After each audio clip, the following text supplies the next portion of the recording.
নমস্কার বন্ধুরা, তৃষ্ণা রান্নাঘরে আপনাদের সকলকে স্বাগত জানাই। আজ আমি নিয়ে এসেছি দই পটলের রেসিপি। দই পটল, মশলা পটল, যা খুশি বলতে পারেন।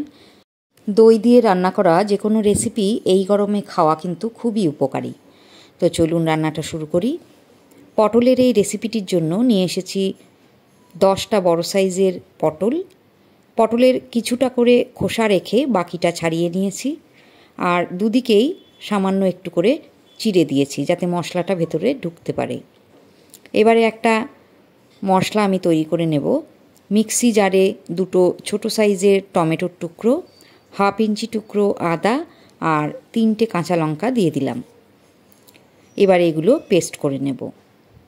এখন কড়াইতে সর্ষের তেল দিয়েছি, আর এর মধ্যে দিয়ে দিলাম পটলগুলো। খুব সামান্য লবণ আর একটু হলুদ গুঁড়ো দিয়ে দিলাম।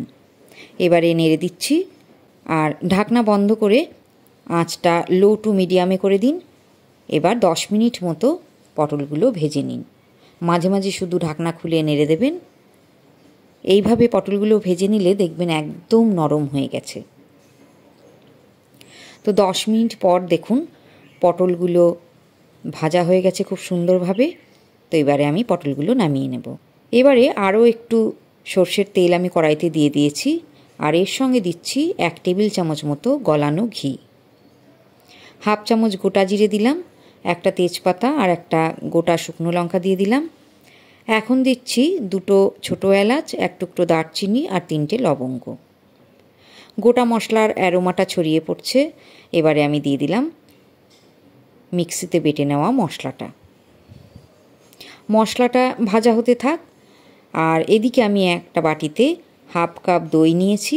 এর মধ্যে দিলাম 1 চামচ ধনে গুঁড়ো আর 1 চামচ জিরে গুঁড়ো। 1 চামচ দিচ্ছি কাশ্মীরি লাল লঙ্কা গুঁড়ো। সামান্য হলুদ গুঁড়ো দিলাম। দিয়ে এবার দইয়ের মিশ্রণটা ভালো করে একটু মিশিয়ে নেব। এদিকে মশলাটা প্রায় ভাজা হয়ে গেছে।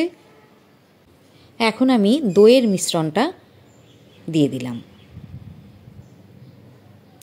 এবার খুব ভালো করে কষিয়ে নিতে হবে। অনবরত নাড়তে হবে এই সময়ে, তা না হলে দইটা ফেটে যেতে পারে। তো আঁচ কমিয়ে দিয়ে নাড়তে থাকুন। বেশ কিছুক্ষণ কষানোর পর দেখুন এবার তেল ছেড়ে এসেছে। এবারে আমি ভেজে রাখা পটলগুলো দিয়ে দিলাম, আর মিক্সি জারটা ধুয়ে 1 কাপ মতন জল আমি গ্রেভির জন্য দিয়ে দিচ্ছি। স্বাদ মতো লবণ দিলাম। পটল ভাজার সময় একবার লবণ যেহেতু দিয়েছিলাম, তাই স্বাদ বুঝে লবণ দেবেন।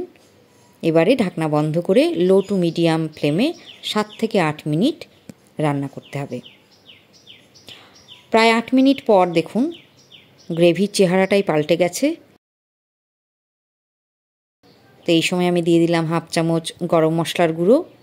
তৈরি হয়ে গেল দই পটল। গরমের একদম উপযুক্ত একটা রেসিপি। সহজভাবে দই পটল কিভাবে রান্না করবেন সেটা দেখে নিলেন। তো নিরামিষের দিন সম্পূর্ণ এই নিরামিষ রেসিপিটি অনায়াসেই করে নিতে পারবেন। রেসিপি ভালো লাগলে একটা লাইক অবশ্যই দেবেন। যারা ইউটিউব চ্যানেলে আমার নতুন বন্ধু, তাদেরকে বলবো প্লিজ চ্যানেলটা সাবস্ক্রাইব করে আমার পাশে থাকুন। আর ফেসবুকে দেখলে চ্যানেলটা ফলো করার অনুরোধ রইল। আমি আবার আসবো অন্য কোনো ভিডিও নিয়ে। আজকের মতো এখানেই বিদায় নিচ্ছি। ভালো থাকবেন, সুস্থ থাকবেন।